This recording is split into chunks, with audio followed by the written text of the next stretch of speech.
of those affected by the flu this season, it just continues to rise here in Wisconsin, across the country as well. And experts say we have not even reached peak yet around here. So we wanted to talk about this with our medical expert, Dr. Mandira Mehra from SSM Health, just to get a kind of a sense of where we're at in this. Good morning. Good morning. So maybe it's because I have 3 little kids, or I can't remember what happened last year, let alone yesterday. But really, how bad is this right now? What are we seeing? This is one of the more severe years that we've seen, and I think this year will kind of become a year that we compare moving forward.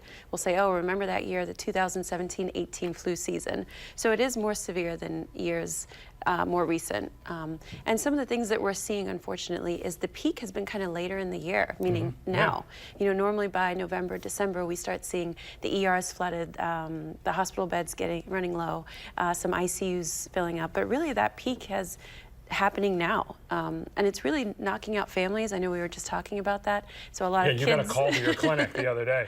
A lot of patients are calling me saying, my 3 kids are sick. Should I still come in? And I'm saying, no, maybe come back next week when you're safe. And you know, there's definitely still some precautions we can take. So we always talk about those vaccines. It's not too late. A lot of people, a lot of patients say, you know, Dr. Mehra, what's the point? Isn't the flu season over? Isn't it already peaked? A lot of times we see a second peak in the season. So if you haven't gotten your vaccine, now's the time.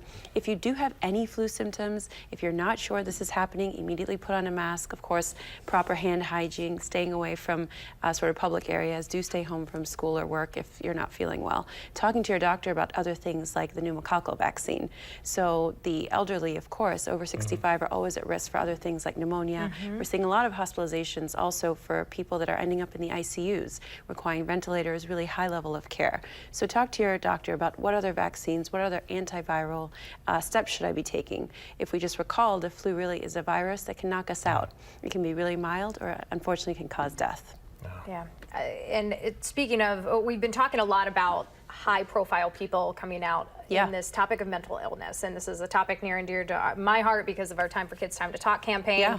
And Michael Phelps, the latest person, I mean, this is a well-known athlete, the most decorated Olympian of all time, and yet he struggles. I mean, what does this kind of say about this conversation and where it's going, Dr. Mehra? Yeah, he silenced an audience. I mean, he's known to take people's breath away by his accomplishments, but to really silence an audience at a mental health conference and say, I'm happy to be alive, I'm thankful to be alive because I contemplated suicide and I suffered with depression year after year, every 4 years after going to the Olympics. He admits that he kind of hit this low point in his life.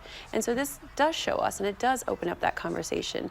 You know, we talked about huge people like the Prince and Lady Gaga came out, and all these celebrities and politicians, and you know, no one's immune to this. And I think that is a great point to start and begin this conversation. There's sadly a story out of Washington State University, backup quarterback there, 18-year-old kid just shot and killed himself too. I mean, people have to start talking about this. Right, and so there's always the stigma we talk about. We talk about breaking the stigma. We all have an image in our head that this is what depression looks like. These are the people that commit suicide. And yet when it happens in our community, a lot of people are shocked and we thought we had no idea. So Michael Phelps brings out a lot of good points, that there is help. He wishes he sought treatment earlier.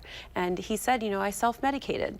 Right after he won the Olympics, there was that picture where he was using marijuana, and he admits now that that was a regrettable decision, and I was self-medicating. I was, you know, compartmentalizing my feelings, and I wish I had sought help sooner. So it's a great time for not only kids, but really anyone. If you're suffering with depression, there's suicide hotlines, there's medical help, there's of course a friend.